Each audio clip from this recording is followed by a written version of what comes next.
femme, mais nous pouvons nous l'approprier aussi en tant qu'homme, littéralement. Amen. Hallelujah. Maintenant, mon titre va vraiment, le titre va être en honneur aussi, en d'autres termes, aux dames. Mais en tant qu'homme, nous pouvons nous approprier littéralement cette parole-là dans nos vies. Amen. Hallelujah. Et le titre de l'enseignement aujourd'hui, ça va être quand une femme adore. Amen. Quand une femme adore. Amen. Hallelujah. Et ça va juste être vraiment bon. Je sais que le Seigneur va dire quelque chose à son église aujourd'hui. Amen. Maintenant, on va lire juste un passage. On va tous se lever. On va aller dans Genèse chapitre 29. On va lire un passage.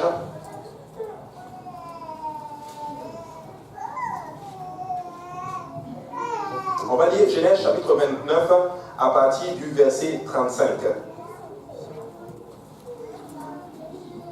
C'est écrit, la Bible dit, elle devint encore enceinte et enfanta un fils. Et elle dit, cette fois, je louerai l'Éternel. C'est pourquoi elle lui donna le nom de Judas. Et elle cessa d'enfanter.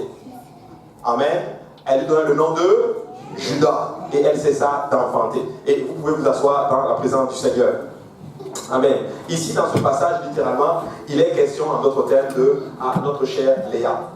Léa, en d'autres termes, si vous voulez, elle est la sœur de Rachel, littéralement, et elle est quasiment la première épouse de Jacob. Amen. Pour vous, pour ceux qui connaissent en d'autres termes l'histoire, nous savons que Isaac, en d'autres termes, a eu combien de fils? Il a eu 2 fils. Il a eu justement des jumeaux. Il a eu Isaac et plutôt Jacob et Ésaü, littéralement. Ou je ne sais pas s'il faut le dire Ésaü et Jacob, je ne sais pas. En tout cas, il a eu les 2, littéralement. Et là, ce qui se passe littéralement, c'est que Jacob va voler littéralement le droit d'aînesse à son frère. Parce que Ésaü était le premier-né. Ésaü était le fils, littéralement, qui devait diriger le peuple, littéralement, dans la lignée, si on peut le dire, des prophètes. Parce que, vous savez, chez les Juifs, l'héritier, ce n'est pas quelqu'un qui va forcément hériter des biens, mais c'est quelqu'un qui va conduire littéralement la famille dans les voies du Seigneur, littéralement. Et ce privilège revenait en d'autres termes à Ésaü. Mais Ésaü, littéralement, la Bible dit spécifiquement que Ésaü a négligé littéralement son droit. Amen. Il a négligé en d'autres termes la responsabilité que le Seigneur lui avait donnée. Je vais dire à quelqu'un aujourd'hui, ne néglige pas le don qui est en toi. Ne néglige pas la grâce qui est en toi. Ne néglige pas la responsabilité que le Seigneur t'a donnée. Amen. Parce que quand tu la négliges, il va te substituer. Certes, Jacob a dû voler.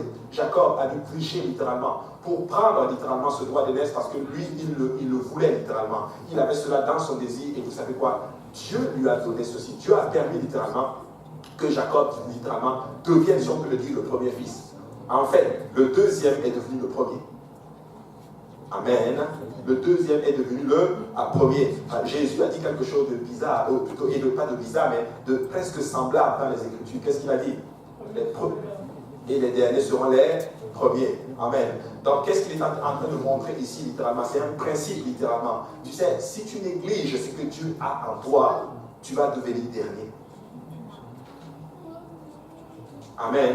Et ça, c'est très important. Et Jacob, littéralement, est obligé de fuir parce que son frère, maintenant, vu qu'il est devenu, quand Jacob est devenu premier, l'ancien premier a commencé à s'attaquer au nouveau premier. Tu sais, quand tu donnes ta vie à Dieu, littéralement, tu deviens une nouvelle créature, littéralement.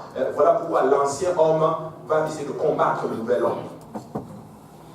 L'ancien homme va essayer de combattre littéralement le nouvel homme. Et là, Jacob est obligé littéralement de fuir littéralement son frère. Et là, il se retrouve littéralement chez son oncle Laban. Et la Bible dit que ce oncle Laban avait aussi deux filles, Rachel, et il y en avait une aussi qui s'appelait Léa.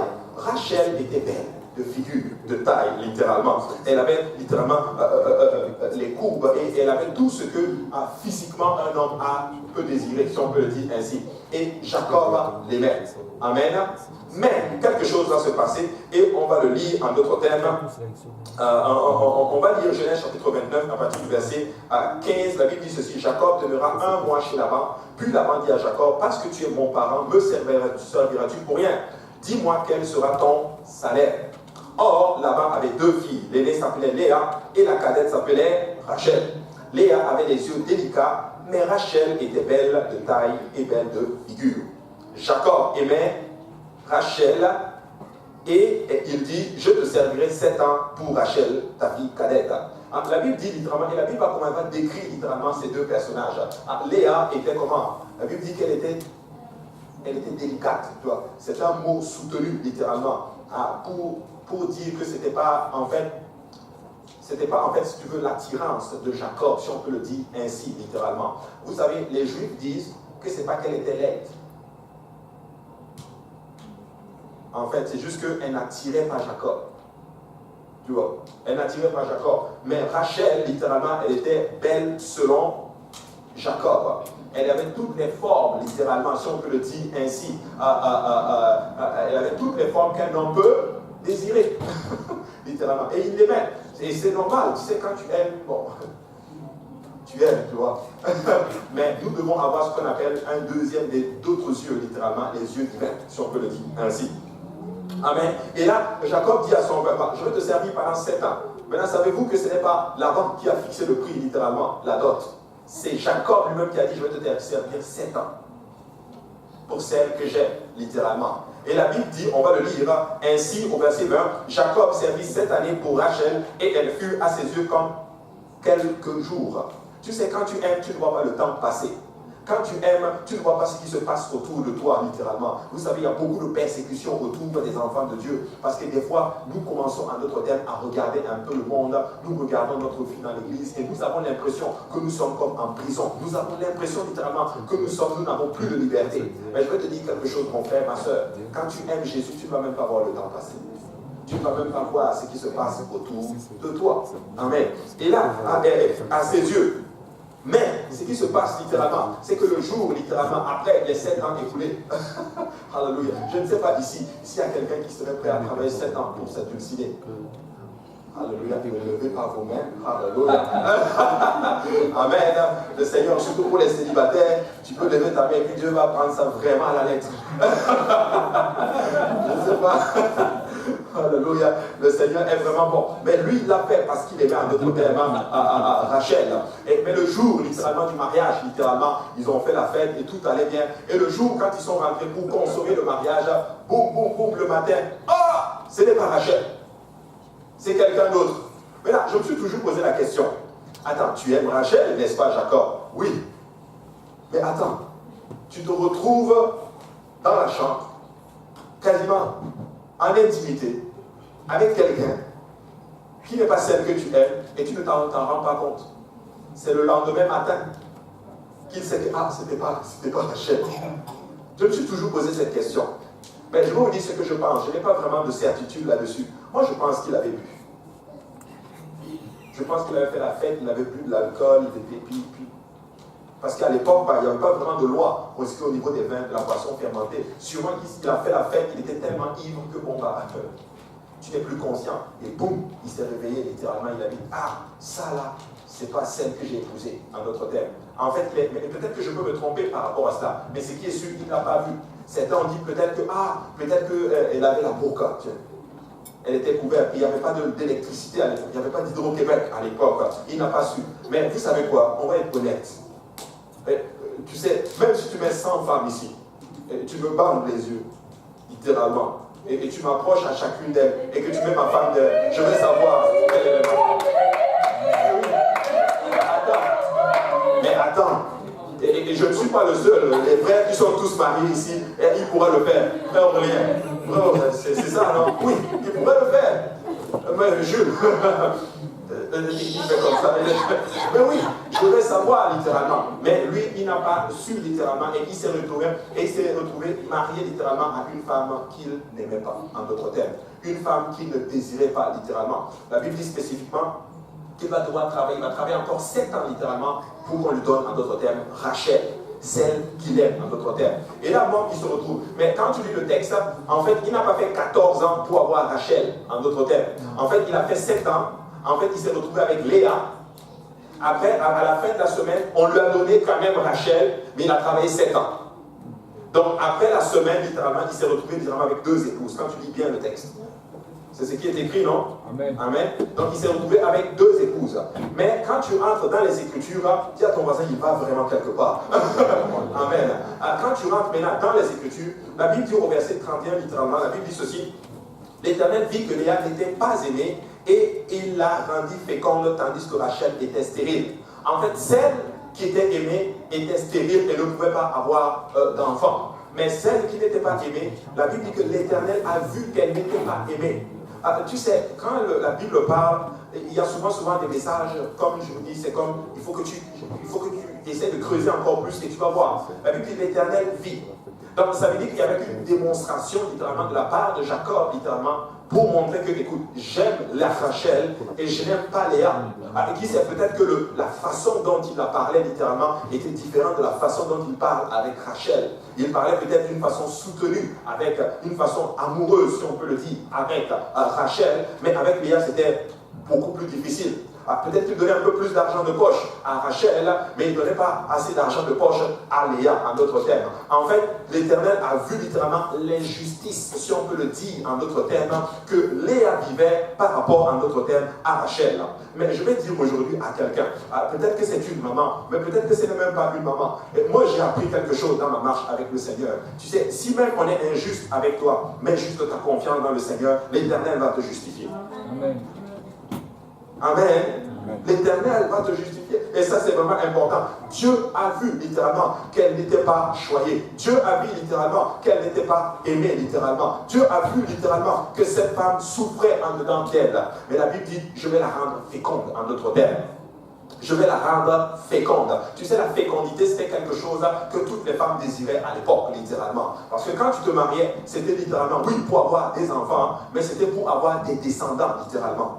Et Dieu va la bénir avec des enfants mâles. Parce que c'était ça, littéralement, la tradition juive. On veut un garçon. Parce que c'est comme si la femme était comme en second plan et le garçon, en d'autres termes, était comme valorisé, plus valorisé. Nous savons que ce n'est pas ça, littéralement. Mais dans leur société qui était quasiment patriarcale, c'était littéralement ça. Nous voulons un garçon. Alléluia, quand tu avais un garçon, tu étais heureux. J'ai un héritier, j'ai quelqu'un qui va m'aider, j'ai mon successeur, en d'autres termes. Et Dieu dit, ok, je vais la donner à celle qui n'est pas aimée. Qu'est-ce qui a lu le passage tantôt? Et il donne une maison à celle qui est stérile. Il en fait une mère joyeuse. Amen. Maintenant, j'aimerais dire à quelqu'un aujourd'hui, ne regarde pas littéralement le monde. Même si le monde te regarde avec un regard, laisse-moi te dire que Dieu va te donner spécifiquement ce que le monde recherche. Amen. Extraordinaire. Et la Bible dit, Léa devint enceinte, elle enfanta un fils, elle lui donna le nom de Ruben. Le premier littéralement des 12 tribus d'Israël. Vous vous rendez compte que Dieu va utiliser cette femme qui n'est même pas aimée par son mari littéralement pour commencer toute une nation. J'ai aimé la déclaration du pasteur ce matin. Tu sais, quand tu éduques une femme, tu es en train d'éduquer toute une nation. Dieu va utiliser cette femme qui n'est pas aimée littéralement, qui souffre. Et dans le texte, je ne vois nulle part Maman Léa en train de murmurer, en train de dire, oh, je ne suis pas aimée, oh, je vais aller voir les sorciers, oh, je vais aller voir le marabout, oh, je vais aller faire le fétichisme pour gagner l'amour de mon mari. Non, elle a dit, écoutez, on ne voit nulle part en train de murmurer. Et beaucoup d'entre nous, des fois, nous murmurons, même dans notre raison. Et Dieu ne peut pas prendre notre parti parce que Dieu n'aime pas le murmure. Nous devons juste rester calmes et mettre notre confiance dans le Seigneur Jésus-Christ. Alléluia. Elle devint féconde, elle a eu un premier fils, Ruben. Maintenant, voici ce qu'elle dit. Elle dit, l'Éternel a vu mon humiliation et maintenant mon mari m'aimera. Elle a compris une chose. Oh, j'ai quelque chose que celle qui est aimée n'a pas. J'ai quelque chose que ma sœur n'a pas. Moi, je suis féconde, je peux enfanter. Mais le problème, c'est que sa fécondité, littéralement, elle a utilisé à des mauvais fins. Elle s'est dit, ok, cet enfant qui est né, je vais l'utiliser en d'autres termes pour gagner l'amour de mon mari, littéralement. Je vais vous dire une chose. N'utilise pas ton talent pour gagner l'amour du monde. Amen. Cherche juste l'amour de Dieu, littéralement. Parce que c'était important de conquérir. Écoute, Léa va tenter beaucoup de choses pour conquérir l'amour de Jacob. Elle va tout faire. Je veux me battre pour avoir son amour. Dieu m'a donné un fils. Je vais l'utiliser. Ça, c'est mon don. C'est quasiment, comment c'est mon joker, littéralement. Il va m'aimer à cause de ce fils. Mais la Bible dit, écoute, même malgré ça, Jacob aimait beaucoup plus Rachel. Waouh! Extraordinaire. Maintenant, regarde la suite. Elle dit, Ruben, l'Éternel a vu mon humiliation et maintenant mon mari m'aimera. Elle devint encore enceinte et enfanta un fils et elle dit, l'Éternel a entendu que je n'étais pas aimée. Cette fois-ci, ce n'est pas l'Éternel vit, c'est que l'Éternel a entendu. Probablement qu'il y avait des paroles désagréables à son encontre, littéralement. Vous savez, à l'époque, là-bas, quand on te parlait, probablement qu'on l'insultait même. Je n'ai pas de preuve pour expliquer cela, mais je n'ai pas vraiment de preuve pour le soutenir. Mais je dis littéralement, j'essaie de faire comme une extrapolation. L'Éternel a entendu, pour moi, qu'il y avait des mauvaises paroles. Écoutez, je vais dire quelque chose à quelqu'un. Tu sais, dans la maison de Dieu, des fois, tu vas entendre des mauvaises paroles aussi. Amen. Des fois, ce n'est pas facile dans l'église. Des fois, ton frère, ta soeur qui est tout le temps gentil avec toi, va aussi t'offenser. Je vais aller même plus loin. Des fois, même pasteur va t'offenser. Pasteur va même dire quelque chose un jour que tu n'avais pas envie d'entendre. Mais est-ce que tu vas quitter l'église à côté de cela, à cause de cela? Non. Parce que tu n'es pas là tu n'es pas là pour pasteur. Tu es là pour le plus grand des pasteurs qui est Jésus-Christ. Alléluia. Très important. Et là, elle dit, l'Éternel a entendu que je n'étais pas aimé et il m'a aussi accordé celui-ci et elle lui donne le nom de Siméon, deuxième tribu de la nation d'Israël. C'est comme si Dieu est en train juste de l'utiliser pour fonder tout un peuple, tout un pays littéralement. Et ce n'est pas encore fini. Et elle dit, pour cette fois, mon mari s'attachera à moi car je lui ai enfanté 3 fils. J'ai l'impression qu'il a sauté un fils. Bon, Siméon, elle devient encore enceinte, au verset 34, et enfanta un fils, et lui dit, pour cette fois, mon mari s'attachera à moi, car je lui ai donné, c'est pourquoi, et on lui donna le nom de Lévi. 3e tribu de la nation d'Israël. Elle devient encore enceinte, et enfanta un fils, et elle dit, cette fois, je louerai l'Éternel. Vous vous rendez compte que pendant 3 fois, elle dit, mon mari, oh mon mari, mon mari, oh mon mari. Ruben est arrivé, on ne l'a pas aimé. Siméon est arrivé, on ne l'a pas aimé. Lévi est arrivé, on ne l'a pas aimé. Le 4e qui arrive, elle dit, tu sais quoi, je suis fatigué de chercher l'amour de quelqu'un que je ne vais jamais avoir. Moi, je vais me tourner vers le meilleur des époux. Et ça, c'est l'Éternel des armées. Cette fois-ci, écoute, Jacob, que tu m'aimes, c'est ton affaire. Que tu ne m'aimes pas, c'est ton affaire. Mais moi, je vais louer l'Éternel. Je célébrerai le nom de l'Éternel. Je vais bénir son Seigneur. Même si tu ne m'aimes pas, Jacob, Jésus-Christ même. Cette fois-ci, je vais louer l'Éternel. Et elle a donné le nom de Judas. Judas veut dire louange. Judas veut dire, on dit adoration, louange, tout ce qui a trait littéralement avec la célébration. C'est ça le nom de Judas, littéralement. Elle a compris littéralement que, tu sais quoi, si tu veux attirer l'attention du Seigneur, tourne tes regards vers le Seigneur. Ne tourne pas tes regards vers les hommes. Et j'aimerais parler à une maman. C'est vrai, c'est très important, un mari. Alléluia. Je rends grâce à Dieu pour nos époux apostoliques qui traitent bien leurs épouses, qui s'occupent bien de leurs épouses, qui respectent leurs épouses. Alléluia. Mais laissez-moi vous dire qu'il y a des femmes, même dans l'église, qui n'ont pas ce respect qu'un homme doit leur donner, qu'un mari doit leur donner. Même dans le corps du Christ, il y a des maris qui maltraitent leurs femmes et il y a des femmes qui désobéissent à leur mari. Ça existe. Mais je veux dire littéralement à ces femmes que ton mari te traite bien ou qu'il ne te traite pas bien, tourne ton regard vers l'Éternel. Tourne ton regard vers l'Éternel. Loue le Seigneur. Bénis le nom de l'Éternel. Alléluia. Je ne dis pas qu'il ne faut pas chercher l'approbation et l'amour de son mari. Non. Mais je suis en train de dire que par-dessus tout, nous devons rechercher l'amour de notre Seigneur Jésus-Christ. Amen. Elle a dit, je vais l'appeler Judas, littéralement. Écoutez, rappelez-vous, c'est celle qui n'était pas aimée. Amen. Mais vous savez ce que le Seigneur va faire. Dieu va dire, écoute, Léa, tu es juste une femme spéciale. Tu es juste une femme de classe, littéralement. Elle est en train de se battre pour conquérir quelqu'un. Elle se rend compte que, tu sais quoi, je sens que par mes propres forces, je ne vais pas réussir à le conquérir. Je vais me tourner littéralement vers le meilleur époux. Jésus-Christ dit, je vais passer par elle pour venir. Le Seigneur Jésus-Christ est de la tribu de Judas. Il est passé par celle qui n'est pas aimée pour venir sur la terre. Mais voici maintenant mon scoop où je voulais vous arriver. Vous vous rendez compte qu'elle a enfanté qui? Lévi. Elle a enfanté Judas. Les Lévites, d'où est venu Moïse, et Judas, d'où est venu Jésus-Christ. Mais maintenant, voici le scoop. Elle a enfanté les sacrificateurs dans l'Ancien Testament. Et dans le Nouveau Testament, elle a enfanté le souverain sacrificateur. Donc, elle est la mère des sacrificateurs et la mère du souverain sacrificateur. Léa, écoute-moi bien.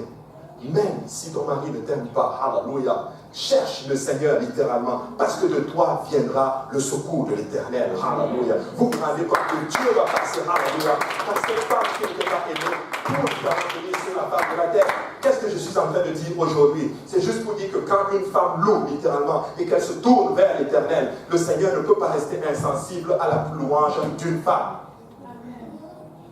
Amen. Je reste convaincu que la femme, littéralement, c'est la défense de l'Église, littéralement. Les hommes, c'est l'attaque, mais la femme, c'est vraiment, je vous assure, la défense de l'Église. Voilà pourquoi tu arrives dans le monde aujourd'hui. Ils font tout pour dénaturer la femme. Ils font tout pour dénaturer l'image de la femme. Et la femme essaie de juste sortir de son rôle et elle perd littéralement cette capacité qu'elle a. Tu sais, Rachel, plutôt, Léa aurait pu dire, ok, moi je suis fatigué, je quitte même cette maison. Léa aurait pu dire, c'est correct, je ne vais même plus à l'église, en d'autres termes, littéralement. Mais je rends grâce à Dieu, littéralement. C'est triste à dire. Je vois beaucoup de femmes qui viennent littéralement avec leurs femmes, avec leurs enfants, toutes seules, sans leur mari. Laissez-moi vous dire, peuple de Dieu, hallelujah, c'est juste symbolique de ce qui se passe dans le monde. Maintenant, écoutez-moi bien, les frères et sœurs. Plutôt, on va parler aux frères aujourd'hui. Ne soyez pas ces gens d'hommes-là qui laissent vos enfants, votre femme aller à l'église et vous restez à la maison. Amen. Amen. Hallelujah. Très, très, très important. La louange, littéralement, que Léa, littéralement, a donné, ça a touché tellement le Seigneur, que le Seigneur a dit, je vais faire juste quelque chose d'extraordinaire à travers toi. Écoute, quand tu étudies bien les 12 tribus d'Israël, Léa est celle qui a le plus enfanté. Oui, Rachel va enfanter, mais Léa est celle, littéralement, qui a enfanté le plus. Maintenant, là où je voulais vous montrer, c'est ceci.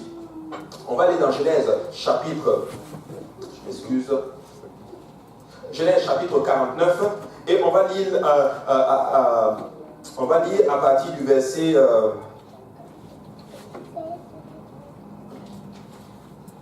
on va lire à partir du verset 28.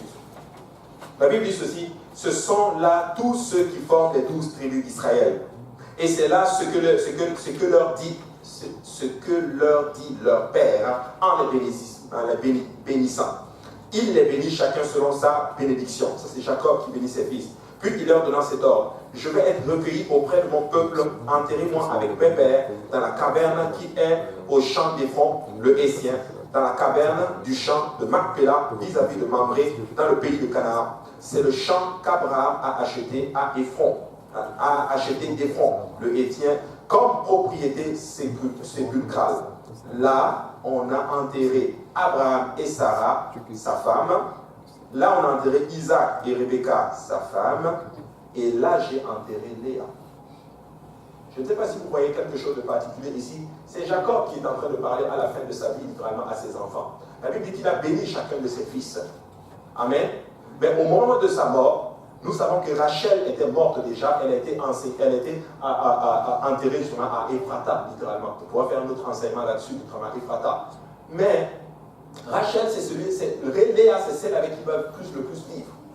Mais au moment de sa mort, Jacob va dire quelque chose. Ou du moins, Israël va dire quelque chose. Parce qu'il n'est plus Jacob. Étant Jacob, il a aimé Rachel. Mais là, il est Israël maintenant. Et à sa mort, il dit, écoutez, vous allez m'enterrer là où Abraham a enterré Sarah. Il est en train de dire littéralement que mon aïeul, Abraham, a été enterré avec son épouse. Amen. Et il dit ceci: mon père Isaac a été enterré avec Rebecca, avec son épouse. Et il dit: vous allez m'enterrer là, parce que c'est là que moi j'ai enterré Léa. Pas Rachel, celle qui était aimée, mais il dit: enterrez-moi avec celle que je n'aimais pas au départ. Mon père est enterré avec sa femme. Mon grand-père est enterré avec sa femme. Alors enterrez-moi aussi avec ma femme, Léa. Écoute, à la fin de sa vie, il a compris une chose. J'ai passé le temporel, littéralement, avec Rachel, mais l'éternité, je vais la passer avec Léa. Amen.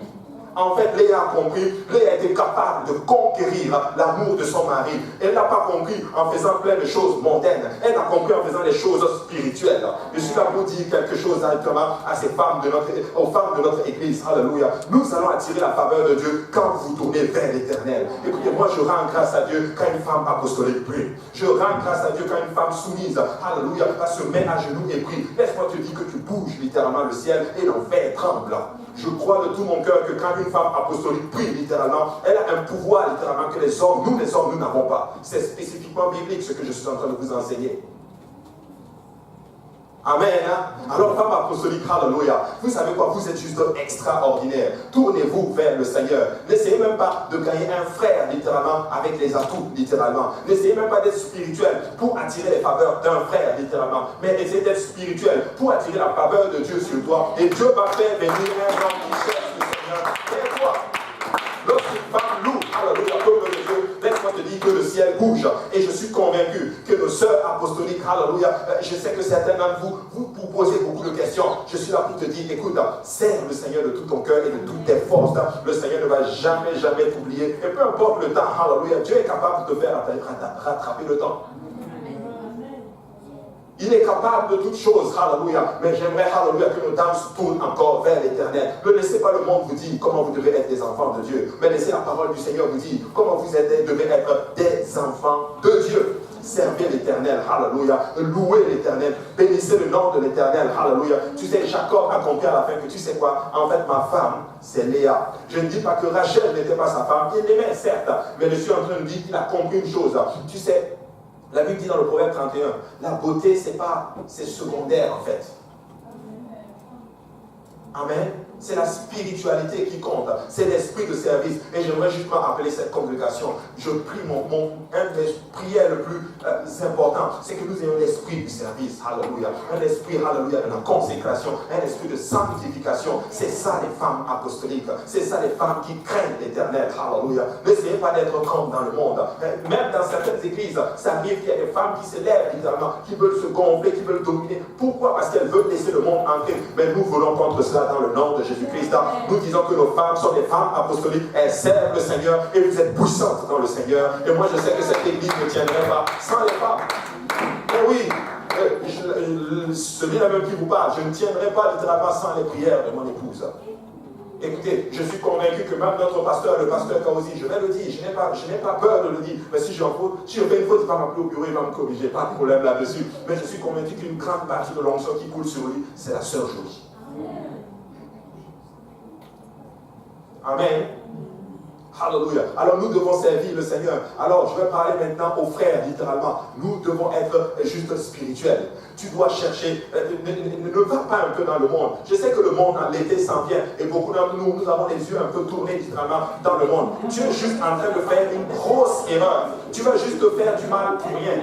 Tu vas juste t'attacher à un boulet et tu vas vouloir en sortir à un moment donné et ça va juste te tuer, tout simplement. Mais je suis en train d'enseigner quand une femme loue le Seigneur. Maintenant, pourquoi je parle de cela d'une femme aujourd'hui? En tout cas, vous allez voir, il y a ton voisin qui va quelque part. Alléluia. Maintenant, nous allons parler encore d'une autre femme, littéralement dans les Écritures. On va aller dans 1 Samuel chapitre 1. 1 Samuel chapitre 1.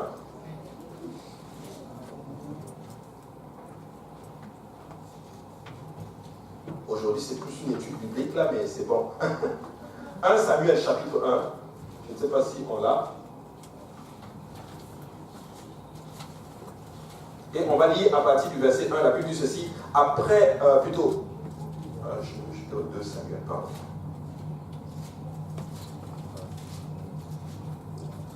La Bible dit, il y avait un homme de Ramathaïm Sophim, de la montagne d'Éphraïm, nommé Elkana, fils de Jéroham, fils de Jéhu, fils de Tohu, fils de Souf, etc. Au verset 2, il avait 2 femmes, dont l'une s'appelait Anne et l'autre s'appelait Pénina. Je ne sais pas pourquoi il y avait tout le temps de femmes, c'est comme... Mais bon, le Seigneur est bon. Il s'appelait comment? Il avait Elkana, l'autre s'appelait Anne et l'autre s'appelait Pénina. Pénina avait des enfants, mais Anne n'avait point. Là maintenant c'est le contraire. Anne est stérile, mais Pénina, elle est féconde. Et elle va utiliser sa fécondité littéralement pour se moquer littéralement de Anne. Regardez ce que la Bible dit littéralement. Chaque année, ce qu'en montrait Anne de sa ville à Shiloh pour se prosterner devant l'Éternel des armées et pour lui offrir des sacrifices. Là se trouvaient les deux fils d'Élie, Ophni et Phiné, sacrificateurs de l'Éternel.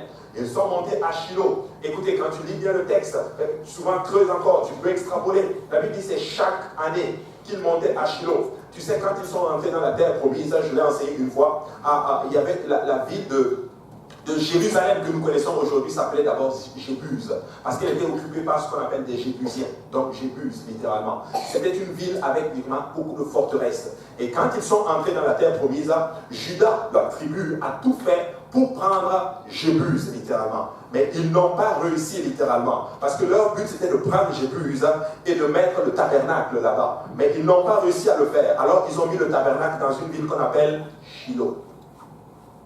Et c'est là maintenant qu'on montait chaque année pour donner le sacrifice. Et Elkanah montait littéralement chaque année avec ses deux épouses dans le tabernacle de l'Éternel pour donner ce qu'on appelle des sacrifices. Ça montre là que c'était un homme pieux. Lui, il était un homme pieux. C'était un homme spirituel. Il servait le Seigneur chaque année. Il ne se fatiguait pas de monter. Et je veux dire à quelqu'un aujourd'hui, nous ne devons pas nous fatiguer de venir à la maison du Seigneur. Nous devons venir dans la maison du Seigneur aussi longtemps que les portes sont ouvertes. Vous savez, moi, des fois, je suis fatigué et je viens me reposer à l'église. Amen.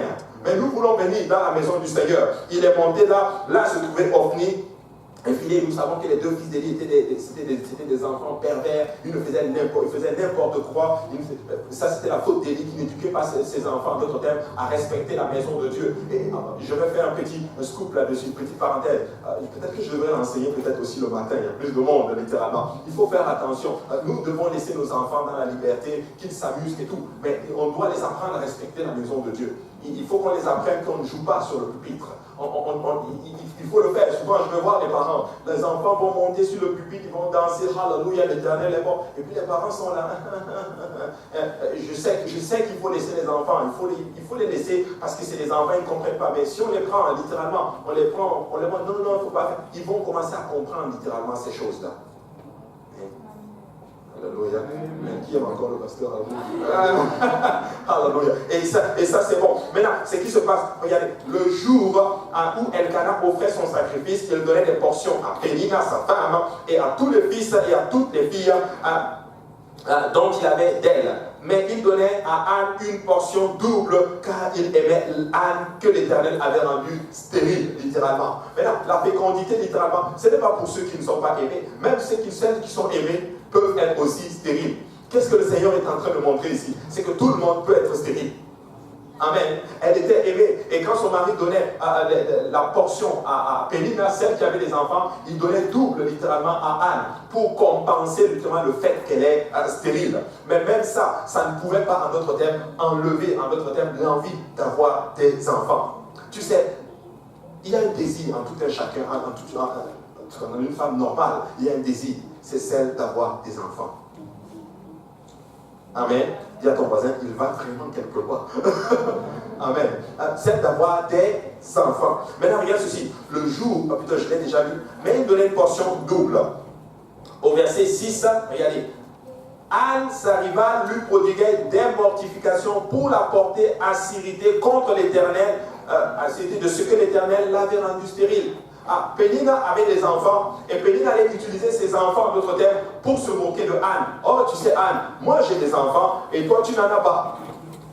Moi j'ai des enfants et toi tu n'en as pas. Et elle va se moquer littéralement d'elle. Et la Bible dit, elle le fait pour que littéralement Anne s'irrite contre l'Éternel. La Bible dit que c'est le Seigneur qui l'avait rendu stérile. Tu sais, quand le monde t'attaque, c'est pour te pousser à détester Dieu.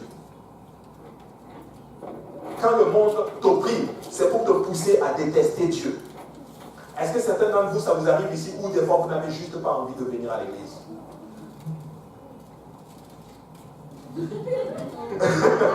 Amen. Est-ce que certains d'entre vous, ça vous arrive des fois où vous êtes dans le monde, où vous êtes là, vous dites, ça sert même à quoi? On travaille pour rien. Je peux même rester me reposer à la maison, je peux même dormir.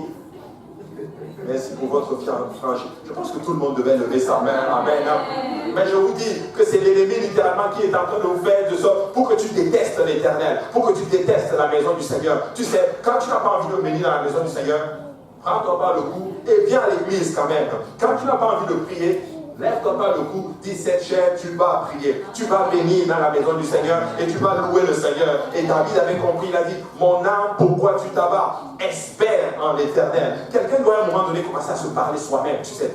Commence un peu à te fortifier toi-même. Dis-toi, ok, non, je vais aller à l'église. Je n'attends pas que le pasteur m'appelle pour venir à l'église. Je n'attends même pas que quelqu'un m'appelle pour dire, je vais venir te chercher pour venir à l'église. Je n'attends rien de personne, littéralement. Je ne suis pas en train de dire qu'on ne s'encourage plus les uns les autres. Non, mais nous ne devons pas attendre l'encouragement de quelqu'un d'autre. Nous devons nous lever et nous dire, je vais aller dans la maison du Seigneur. Je vais servir le Seigneur. Je ne permettrai pas à l'ennemi, littéralement, de me pousser à militer contre mon Seigneur. Amen. Et ça, c'était le travail de Pénina. Mais j'aimerais dire aussi aujourd'hui à Anne, même s'il y a une Pénina dans ta vie, ce n'est pas bien grave. Amen. Ce n'est pas bien grave. J'ai appris quelque chose. Tu sais, je ne peux pas fermer la bouche du diable, mais je peux boucher mes oreilles pour ne pas entendre ce qu'il dit.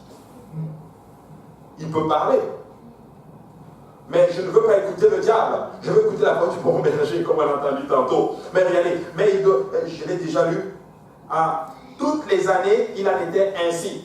Qu'est-ce que ça montre? Ça veut dire que toutes les années, Anne montait à Shiloh, aussi avec son mari, et Pénina pour servir le Seigneur. Qu'est-ce que je suis en train d'enseigner? C'est que malgré les mortifications, malgré tout ce que Pénina faisait pour l'empêcher à la pousser à s'irriter contre l'Éternel, elle montait quand même dans la maison de l'Éternel. Elle a dit, ok, peu importe, continue ton travail. Oui, je suis stérile, mais chaque année, j'irai dans la maison du Seigneur. J'aimerais dire à quelqu'un, même si tu n'as pas ce que le Seigneur t'a promis, viens quand même dans la maison du Seigneur. Même si tu n'as pas encore eu tes papiers d'immigration, viens quand même dans la maison du Seigneur. Même si le mari que tu attends depuis longtemps n'est pas encore rentré, viens quand même dans la maison du Seigneur. Même si la femme que tu n'as pas eue n'est pas encore rentrée, viens quand même dans la maison du Seigneur. Même si l'emploi que tu cherches depuis longtemps que tu n'as pas eu, viens quand même dans la maison du Seigneur. Ne laisse pas Pénina t'empêcher de rentrer dans la maison du Seigneur. Parce que si tu arrêtes, tu as écouté la voix de Pénina. Et tu ne t'appelles pas Anne. Mais je suis content de voir des Anne et des Anne dans la maison du Seigneur ce soir. Amen. Regardez, il dit ceci, il en était ainsi. Chaque fois que Anne montait à la maison de l'Éternel, Pénina la mortifiait de la même manière. À chaque fois qu'elle allait à l'église, elle entendait des mortifications. Tu sais, des fois, quand tu commences à servir le Seigneur, des fois, c'est souvent même là que les problèmes arrivent. Les problèmes commencent. Quand ta vie commence à être intense avec l'Éternel des armées, tu commences à avoir des problèmes qui arrivent, des doutes qui commencent à arriver, certaines situations que tu ne comprends pas qui arrivent. Mais la Bible dit littéralement que Anne a dit, tu sais quoi, même si Pénina me mortifie, moi j'irai à l'église. J'irai dans la maison du Seigneur. Tu sais, il y a des moments où ça va être difficile à l'église. Certains d'entre vous, des fois, vous m'en parlez. Oh, je n'en peux plus, je n'y arrive pas. C'est juste Pénina qui est juste en train justement de te pousser à t'irriter vers l'Éternel. Pourquoi? Parce que tu t'appelles Anne. Mais j'aimerais t'exhorter quelqu'un, n'écoute pas la voix de Pénina. N'écoute pas la voix de Pénina, parce que tu t'appelles Anne. Amen. Tu t'appelles Anne. Continue ton œuvre. Ne permets à rien, littéralement, de t'empêcher de servir le Seigneur. Alors elle pleurait et elle ne mangeait point. Tu sais, des fois, quand c'est difficile de manger. Mais moi, personnellement, j'aime manger. Mais quand je suis stressé, je n'ai plus faim. Et tu ne manges plus, et tu perds du poids, et tu deviens littéralement... Tu sais, voilà pourquoi on dit souvent que des fois l'ennemi peut attaquer littéralement ton physique, si on peut le dire ainsi. Tu sais, certaines personnes, je vous dis, le problème, c'est même pas un problème de maladie, c'est juste un problème d'angoisse. Tu réfléchis tellement trop, tu ne manges pas bien, tu ne manges pas assez. Mais j'ai appris quelque chose, des fois il faut juste bien manger et bien dormir. Ce que je vous dis est biblique. Amen. Des fois, il faut juste bien manger. Pas les fast-food là. Tu prends un bon riz là, bien complet, tu manges, tu bois ton jus, tu dors bien, tu ronfles même. Et tu vas te lever, tu vas voir que ça va beaucoup aller mieux. Mais oui, c'est dans la Bible. Élie a fait une dépression. Le Seigneur lui a donné à manger et il a dormi. Et il a repris les forces. Des fois, le problème n'est pas spirituel. Amen. Des fois, il faut juste bien être bien, tout simplement. Après, je ne dis pas qu'il n'y a pas de problème spirituel. Non, il y a des problèmes spirituels aussi. Mais je dis que des fois, beaucoup d'enfants de Dieu, je les regarde, en fait, notre hygiène de vie n'est pas bonne. Amen. Alléluia. Gloire à Dieu. Maintenant, regardez ceci. Elle ne mangeait pas. Et Elkanah, son mari, lui disait, pourquoi pleures-tu et pourquoi ne manges-tu pas? Pourquoi ton cœur est-il attristé? Est-ce que je ne vaux pas mieux pour toi que 10 fils? Anne se leva, après que l'on eut mangé et bu à Silo. Le sacrificateur Élie était assis sur un siège près de l'un des poteaux du temple de l'Éternel. Et l'amertume dans l'âme, elle pria l'Éternel et versa des pleurs. La Bible dit spécifiquement que Anne, de l'amertume dans l'âme, elle a prié. Extraordinaire. Il y a de l'amertume. Pas dans son corps, dans son âme, dans ce qu'elle est même littéralement. Mais elle a dit, je vais quand même prier. Beaucoup d'entre nous, des fois, nous ne prions pas quand nous sommes abattus. Nous sommes là et nous sommes là, ok, non, j'ai envie, je ne peux plus rien faire, j'ai envie de rien faire. Non, Anne aurait pu faire cela. Mais Anne a dit, je vais quand même parler à l'Éternel des armées. Elle a pleuré devant le Seigneur, littéralement. Et la Bible dit spécifiquement, c'est là vraiment que je voulais vous emmener. Regardez ce qu'elle dit. Et en disant, elle fit un vœu, Éternel des armées, si tu daignes regarder l'affliction de ta servante, si tu te souviens de moi et n'oublie point ta servante, et si tu donnes à ta servante un enfant mâle, je le consacrerai à l'Éternel pour tous les jours de sa vie, et le rasoir ne passera point sur sa tête. Anne n'a même pas encore l'enfant, mais elle va vers le Seigneur et elle fait un vœu. Je te le consacre, Seigneur, si tu me donnes cet enfant. L'enfant n'était même pas encore dans son sein, mais elle a consacré l'enfant au Seigneur. Elle a dit, Seigneur, je veux que tu te souviennes de ta servante, littéralement. Tout dépend de comment tu approches Dieu. Elle s'est présentée comme une servante. Amen. Amen. Comme une servante. Qu'est-ce que je suis en train de dire ici? Des fois, il y a certaines choses, si tu veux le Seigneur, il faut que tu serves. Il y a certaines personnes qui n'aiment pas le service. Tu sais, l'une des façons que tu attires le Seigneur, c'est quand tu sers littéralement son peuple et que tu sers dans sa maison. Amen. Amen. Amen. Très important. Elle dit, ta servante, littéralement. Et là, je vais te consacrer l'enfant tous les jours de ta vie. En d'autres termes, Seigneur, je veux juste concevoir un enfant pour toi. Beaucoup d'entre nous, pourquoi nous voulons telle chose? Pourquoi tu veux un emploi, par exemple? Pourquoi tu veux un mari, par exemple? Pourquoi tu veux, par exemple, une épouse, par exemple? Pourquoi tu veux les papiers d'immigration? Parce que beaucoup d'entre nous, nous venons ici, nous rencontrons Dieu, nous voulons les papiers d'immigration pour pouvoir commencer à étudier, travailler, avoir de l'argent et faire toutes ces choses. Et ces choses sont nobles. Mais je suis en train de dire à quelqu'un aujourd'hui que si tu changes tes motifs, ça va changer la donne. Si tu dis, Seigneur, donne-moi les papiers d'immigration pour que je puisse te servir. Donne-moi un travail pour que je puisse te donner des dîmes et des offrandes. Donne-moi un mari pour que je puisse te servir et que ma joie puisse être parfaite. Donne-moi une femme qui sert le Seigneur, qui va m'empêcher de sortir.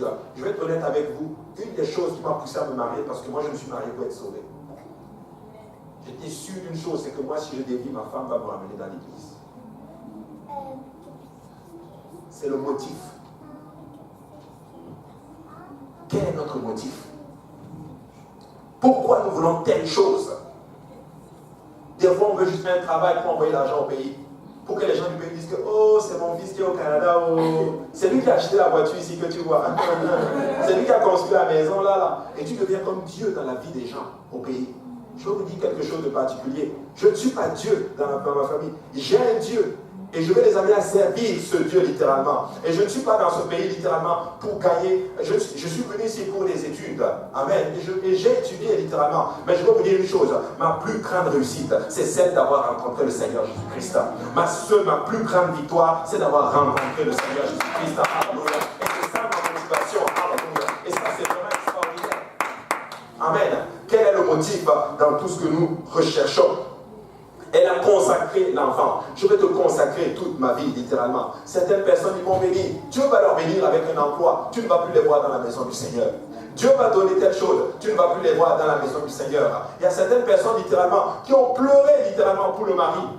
ça là, je vais parler fort dessus. Ils vont pleurer pour le mari, littéralement. Et quand le mari arrive, quand le mari commence à servir le Seigneur, ah, mais il faut le laisser entrer, hein, il faut qu'il rentre à la maison. Alors que quand ils n'étaient pas mariés, ils ont fatigué le pasteur. Le pasteur rentrait à 22h chez lui. Maintenant qu'ils sont mariés, leurs maris ne doivent pas rester à 22h pour l'étude biblique. Chérie, tu es où? Non, je suis à l'étude biblique en fait, je suis en train de faire. Il faut que tu rentres. Hein. Alors qu'elle-même, elle a posé les questions au pasteur jusqu'à 22h quand elle n'était pas mariée. Et le pasteur est rentré chez lui voir sa femme à 22h. Si la femme du pasteur, Dieu dit, tu sais quoi? Tu ne me voulais pas le mari pour le bon motif. Je parle de quand une femme loue. Amen. Amen. Alléluia. Je ne sais pas pourquoi je parle de mariage même. Pasteur Serge. Je sais pas, il est quelque part là.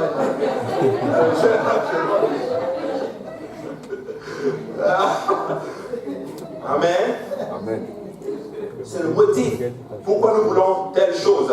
Mais revenons vraiment à notre leçon, littéralement. Elle a consacré l'enfant. Comme elle restait longtemps en prière devant l'Éternel, Élie observait sa bouche.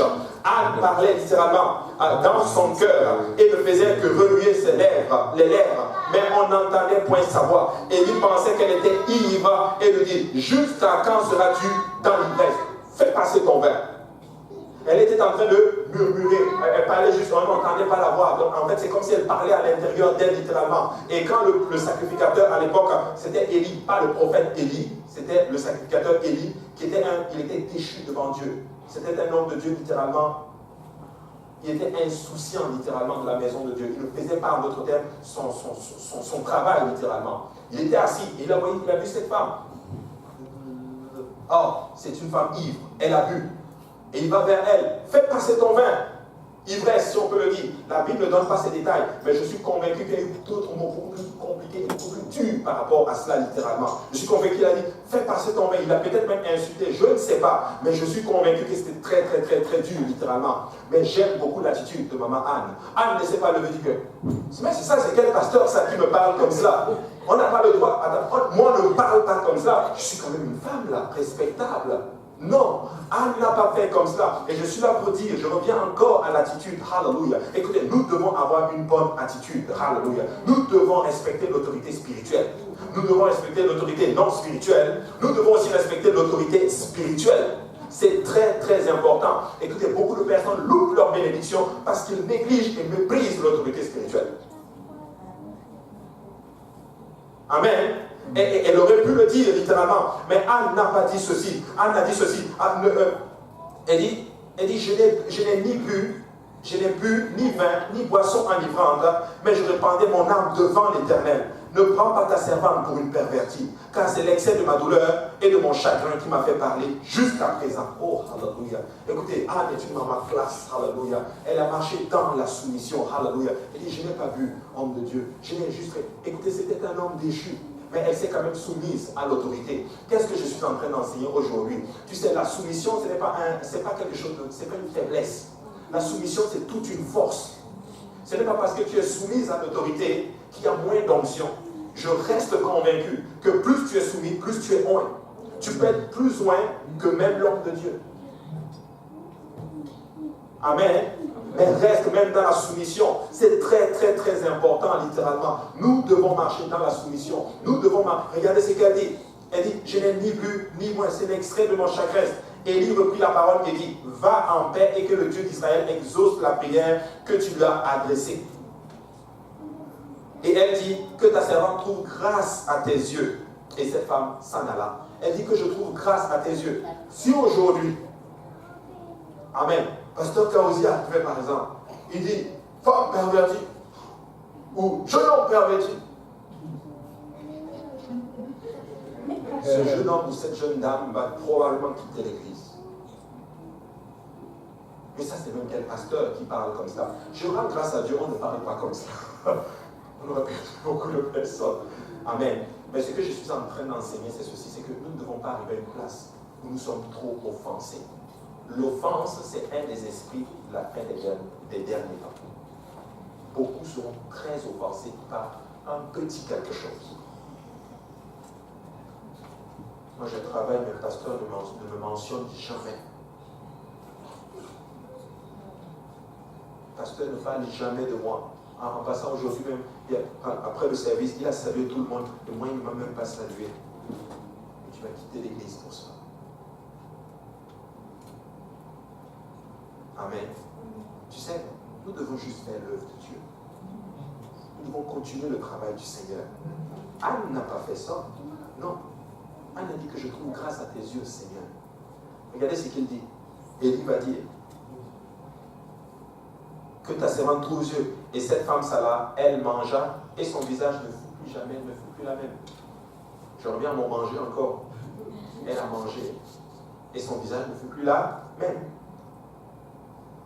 Regardez, et ils se levèrent de bon matin et après s'être prosternés devant l'Éternel, ils s'en retournèrent et revinrent dans leur maison à Rama. Elkana connut Anne, sa femme, et l'Éternel se souvint d'elle. Dans les cours de l'année, Anne devint enceinte et enfantant un fils qu'elle nomma Samuel. Samuel te dit, l'Éternel a entendu ma prière. Écoutez, Élie était déchu. Mais Élie a donné une prophétie qui a été juste. Qu'est-ce que je suis en train d'enseigner aujourd'hui? Ça n'avait rien à voir avec Élie. Mais ça avait tout à voir avec une femme qui s'est soumise. Dieu a dit, écoute, même si Élie est déchu, ce n'est pas grave. Je vais quand même passer par cet Élie pour bénir cette femme qui a respecté l'autorité. Elle s'est marchée soumise et elle a eu un enfant qui s'appelle Samuel. Samuel, ce n'est pas n'importe quel enfant. Samuel, c'est l'un des plus grands prophètes que Israël ait connu. Samuel, c'est l'un des puissants hommes d'Israël, très reconnu. La Bible dit qu'il n'a jamais donné une prophétie qui est tombée à l'eau. Maintenant, je ne sais pas quel enfant tu vas avoir, ou du moins, je ne sais pas qu'est-ce que tu veux produire. Mais si tu veux produire un Samuel, voici le procédé pour lequel tu vas marcher. Qu'est-ce que je suis en train de dire? Je suis en train de dire que quand une femme prie, une femme soumise prie, elle obtient juste que de bonnes choses. Alors j'aimerais exhorter vraiment nos mamans. Marchons encore dans la soumission. Marchons comme vous le marchez. Ne laissez pas le monde dicter comment vous devez être, mais laissez littéralement la parole de Dieu vous dicter comment vous devez être. Maintenant, quel est le point de mon enseignement aujourd'hui? C'est que notre mère à tous littéralement, c'est l'Église. J'ai parlé littéralement de Léa.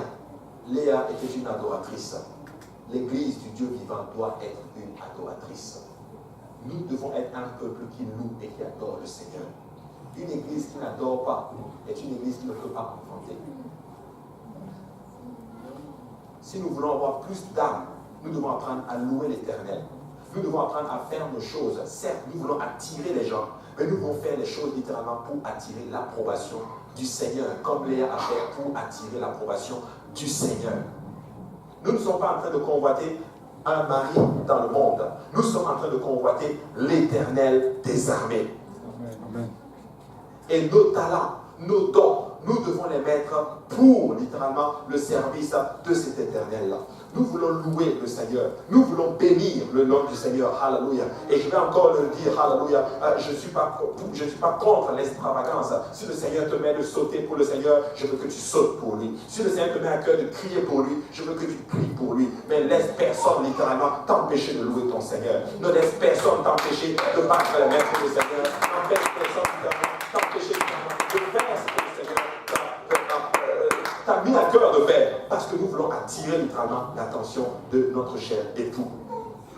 Anne a compris littéralement quelque chose de particulier. C'est le désir d'avoir un enfant. Alors en tant qu'épouse du Christ, en tant que mère littéralement, si on peut le dire ainsi, nous voulons aussi avoir des enfants. Nous voulons avoir des âmes. Nous voulons gagner des âmes littéralement. Alors dis à ton voisin, je sais que tu vas gagner une âme. Amen. Nous allons gagner une âme. Maintenant, comment nous allons gagner une âme? C'est en tout temps, en montant dans la maison de l'Éternel, comme Anne l'a fait. Même si ça ne va pas, monte dans la maison de l'Éternel. Même si tu n'as pas envie de servir le Seigneur, de venir à l'église, tu veux servir le Seigneur. Même si tu n'as pas envie de venir à l'église, monte dans la maison du Seigneur. Je veux le dire ainsi, quand ça ne va pas, c'est là que tu dois être dans la maison du Seigneur. Et quand ça va, c'est là même que tu dois encore être dans la maison du Seigneur. En fait, tu dois être tout le temps dans la maison du Seigneur. Amen. Alors l'église, c'est notre mère. L'église, littéralement, c'est l'épouse du Christ en d'autres termes. L'église, c'est elle, littéralement, qui éduque. Voilà pourquoi Dieu sauve, mais c'est l'église qui enseigne. Amen. Alors nous, voilà pourquoi nous voulons venir aux études et aux enseignements. Amen. C'est l'église qui enseigne. L'église, c'est la mère et Dieu est notre Père, si on peut le dire ainsi. L'église, c'est elle littéralement qui porte les bébés. Et le Père, en d'autres termes, c'est lui qui donne, en d'autres termes, la semence. Donc, si nous voulons avoir des enfants, nous devons aller en intimité, en d'autres termes, avec le Père qui est le Seigneur. Voilà pourquoi j'insiste beaucoup sur la prière. J'insiste beaucoup que nous devons être un peuple qui prie. Nous devons être un peuple qui cherche la face du Seigneur. Nous devons être un peuple littéralement qui se consacre littéralement. Nous devons être un peuple littéralement qui refuse, si on peut le dire, le monde littéralement, mais qui se consacre au Seigneur totalement. L'église littéralement, j'ai mon texte ici, désolé. L'église, elle ne sera jamais ébranlée. Toute chose va s'ébranler. Israël, littéralement, physique, si on peut le dire, va s'ébranler littéralement. Les cieux et les nations seront ébranlés. La Bible nous montre dans AG 2, 6. Tout ce qui peut être ébranlé va être ébranlé. Mais s'il y a une chose qui ne va pas être ébranlée, c'est l'église du Dieu vivant. Amen. Tu sais, l'église n'est pas un plan B, littéralement, dans l'esprit de Dieu. Mais l'église, littéralement, c'est en d'autres termes, c'est l'épouse du Christ. Dieu, en d'autres termes, a pris 33 ans pour faire l'épouse, son épouse, en d'autres termes. Tu sais, les Juifs ont rejeté le Christ. Mais l'Église, littéralement, est sortie, si on peut le dire, du Christ. Comme Adam est sorti, plutôt Ève est sortie d'Adam, l'Église est aussi sortie de Jésus-Christ. Amen. Toutes les nations devaient être bénies, si on peut le dire, par la semence d'Abraham. Toutes les familles de la terre devaient être bénies par la semence d'Abraham. Toutes les tribus des nations devaient adorer le Seigneur dans les derniers jours. Toutes les nations devaient affluer littéralement vers la maison de Dieu. Les non-juifs devaient chercher littéralement le Seigneur. Beaucoup de nations devaient être arrosées, si on peut le dire, par le sang du Christ. Beaucoup de nations devaient se joindre, si on peut le dire, au Seigneur. Et le nom du Seigneur sera grand et connu littéralement par même les païens, par les non-juifs. Et son nom littéralement parmi nous autres. Mais laissez-moi vous dire que c'est à travers l'Église que toutes ces choses ont été accomplies. L'Église, c'est la seule institution qui regroupe des blancs, des noirs, des rouges, toutes les nations. Amen. Amen. Vous savez, on disait, il y a telle catégorie qui gagnait ce matin. Non, c'est les gens de Jérusalem qui gagnaient ce matin. Amen. Amen. C'est des gens de Jérusalem. C'est ça l'Église. Dans l'Église, il n'y a pas de nationalité. Dans l'Église, il n'y a pas de couleur de peau. Dans l'Église, il n'y a pas toutes ces choses. Nous sommes tous les enfants du Seigneur. Amen. Amen. Amen. Tu sais, Jésus a dit que les prophètes qui ont donné les prophéties ont aimé voir le temps de l'Église et entendre littéralement les choses qui se passent. Ça se trouve dans Matthieu chapitre 13. Moïse aurait aimé voir l'Église et le sacerdoce du Nouveau Testament. Ésaïe aurait aimé voir la Pentecôte, littéralement. Joël aurait voulu être dans ce qu'on appelle la chambre haute, si on peut le dire. Enoch aurait aimé voir littéralement, pour un on peut dire, l'ascension des saints, parce que nous savons que Enoch a été enlevé. Mais je suis convaincu que malgré le fait qu'il a été enlevé, il aurait voulu être parmi les saints pour être enlevé de nouveau. Israël, littéralement, c'est-à-dire, aurait voulu voir ce qu'on appelle la vraie Pâque. Mais la vraie Pâque, c'est l'Église du Dieu vivant qui l'a vu. Et ça, c'est la mère de tous. Dieu est notre Père et l'Église est notre mère. Et une famille sans mère est une famille dysfonctionnelle. Amen. Amen. Il y en a qui disent, moi je n'ai pas besoin de venir à l'église. Je vais, de toute façon, pasteur Yannick fait un bon travail, il met tout sur YouTube. Je vais suivre le service en direct. Mais je vais vous dire une chose, tu es en train de dire, je n'ai pas besoin de maman. Ou certains vont dire, moi je viens à l'église tous les jours, mais il ne passe jamais du temps avec le Père. Ça devient toujours une famille dysfonctionnelle. Nous avons besoin de l'église Et nous avons aussi besoin de passer du temps avec papa pour être équilibré.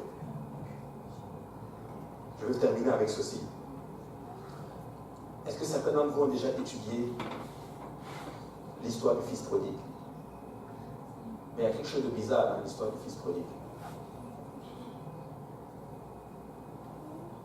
Je ne sais pas si vous le voyez. C'est qu'on ne parle jamais de la mère. On parle toujours du père, mais je n'ai jamais vu on dit sa maman était occupée. On n'en parle pas. Moi, je pense personnellement que c'est une famille dysfonctionnelle. Peut-être que c'est une des raisons qui a fait que l'enfant a fugué. Peut-être que je peux me tromper. Moi, j'aime beaucoup extrapoler et tout. Mais je peux peut-être me tromper. Mais je suis en train de dire qu'une famille équilibrée est une famille qui a besoin d'une mère et d'un père.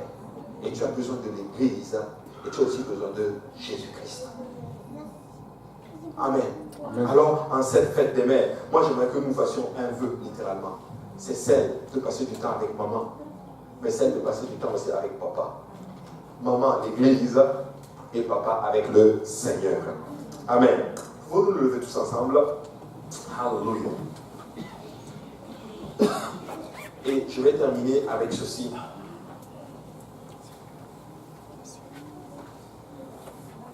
Tu sais,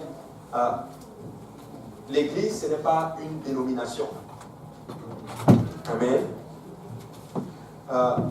L'Église, ce n'est pas juste telle catégorie de personnes. Non. L'Église, c'est l'épouse du Christ.